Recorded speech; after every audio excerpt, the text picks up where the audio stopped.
Adesso mi butteranno fuori? Probabilmente sì,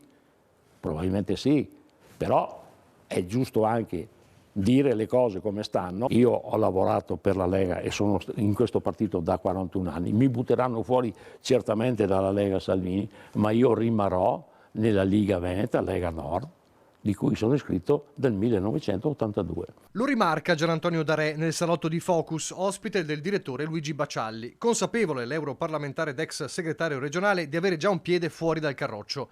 Ma il suo distinguo è chiaro: il carroccio di oggi, la Lega di Salvini, non la mia Liga.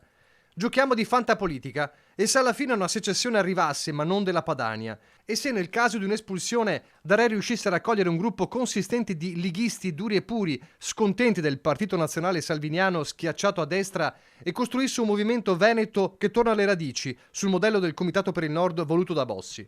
Fantapolitica si diceva, almeno per ora. La realtà dice che una data c'è per capire cosa accadrà nell'immediato. Giovedì sera il direttivo regionale a Noventa Padovana, unico punto all'ordine del giorno, sanzioni disciplinari.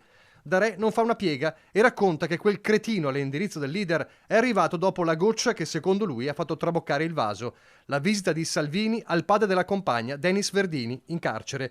Non il massimo per un partito che fa della certezza della pena una sua bandiera e anche un errore politico. Va in carcere con l'avvocato dopo che gli è stato revocato gli arresti domiciliari perché giustamente andava a pranzo e a cena in giro per Roma.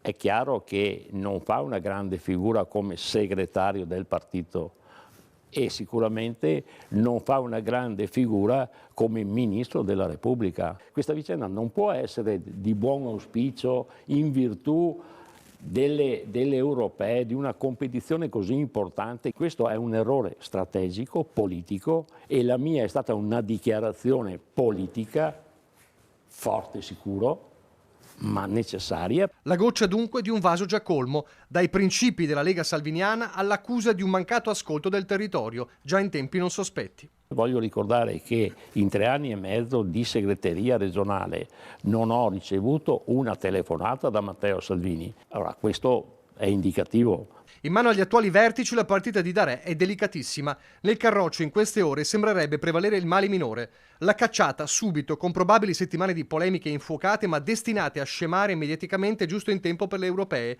piuttosto che mantenere lo status quo e subire continui attacchi, soluzione che renderebbe il partito più fragile. Il diretto interessato intanto sembra più tranquillo di tutti e proprio il segretario regionale Alberto Stefani lancia forse l'ultima stoccata come leghista eretico.